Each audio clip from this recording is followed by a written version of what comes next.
ఈ నెల 12 నుంచి ఏపీ అసెంబ్లీ సమావేశాలు జరగనున్నాయి. ఈ మేరకు అసెంబ్లీలో ప్రొటెం స్పీకర్ గా సంబంగి చిన్న అప్పల్ నాయుడిని నియమించే అవకాశం ఉన్నట్టు తెలుస్తోంది.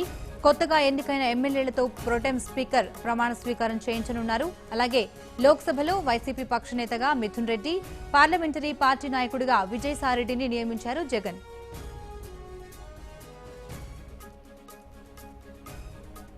ఇక ఇదే అంశానికి సంబంధించి మరింత సమాచారాన్ని మా ప్రతినిధి విజయ్ సారథి అందిస్తారు. సారథి. గుడ్ మార్నింగ్ ఊహ. ఈ తొలిసారి అసెంబ్లీ అంటే గవర్నమెంట్ మారినప్పుడల్లా తొలిసారి అసెంబ్లీ సమావేశం అవుతున్నప్పుడు అందరిలోకి సీనియర్ ఎవరైతే ఉన్నారో వారు ప్రొటెం స్పీకర్ గా వ్యవహరిస్తారు.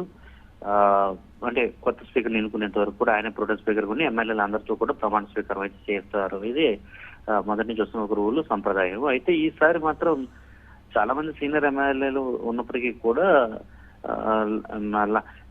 చిన్న అప్పల నాయుడు బొబ్బిలి నియోజకవర్గం నుంచి మంత్రి సుజయకృష్ణ రంగారావును ఓడిస్తూ ఎమ్మెల్యే అయ్యారు. 4 సార్లు ఎమ్మెల్యే అయిన చిన్న అప్పల నాయుడు ఆయనకి ప్రొటెం స్పీకర్ గా ఛాన్స్ దొరకబోతుంది. ఆయనే 12వ తారీఖు నుంచి ప్రారంభమయ్యే 3 రోజుల అసెంబ్లీ సెషన్ ఏదైతే కేవలం ప్రమాణ స్వీకారాల కోసం ఎమ్మెల్యేల ప్రమాణ స్వీకారాల కోసం అలాగే స్పీకర్ నియామకం కోసం ఏర్పాటు చేస్తున్నారు.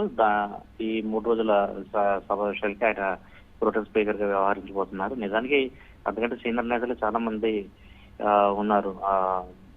చంద్రబాబు నాయుడు కూడా ఆయన చాలాసార్లు ఎమ్మెల్యే ఆయన అంగీకరించిన నేపథ్యంలో ఈ చిన్నప్పల నాయుడిని ప్రొటెం స్పీకర్ గా డిసైడ్ చేశారు. ఈ ప్రొటెం స్పీకర్ గా వ్యవహరిస్తూ మొత్తం ఎమ్మెల్యేలందరితో కూడా ప్రమాణ స్వీకారం అయితే చేయించబోతున్నారు 12వ తారీఖున.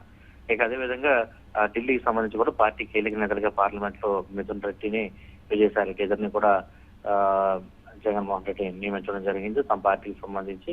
సో కీలకమైనటువంటి అంశాలకు సంబంధించినటువంటి క్లారిటీ అయితే ఒకటోటిగా వస్తుంది. ప్రస్తుతం 12వ తారీఖు ప్రారంభం కాబోయే ఈ అసెంబ్లీ సెషన్ లో మాత్రం ప్రొటెం స్పీకర్ గా చిన్న అప్పల నాయుడు బొబ్బిలి నియోజకవర్గం నుంచి ఎమ్మెల్యే అయిన 4 టైం ఎమ్మెల్యే ఆయనకి ఈ ప్రొటెం స్పీకర్ గా అవకాశం అయితే లభిస్తుంది. ఊహ. Right Sarathi, thank you.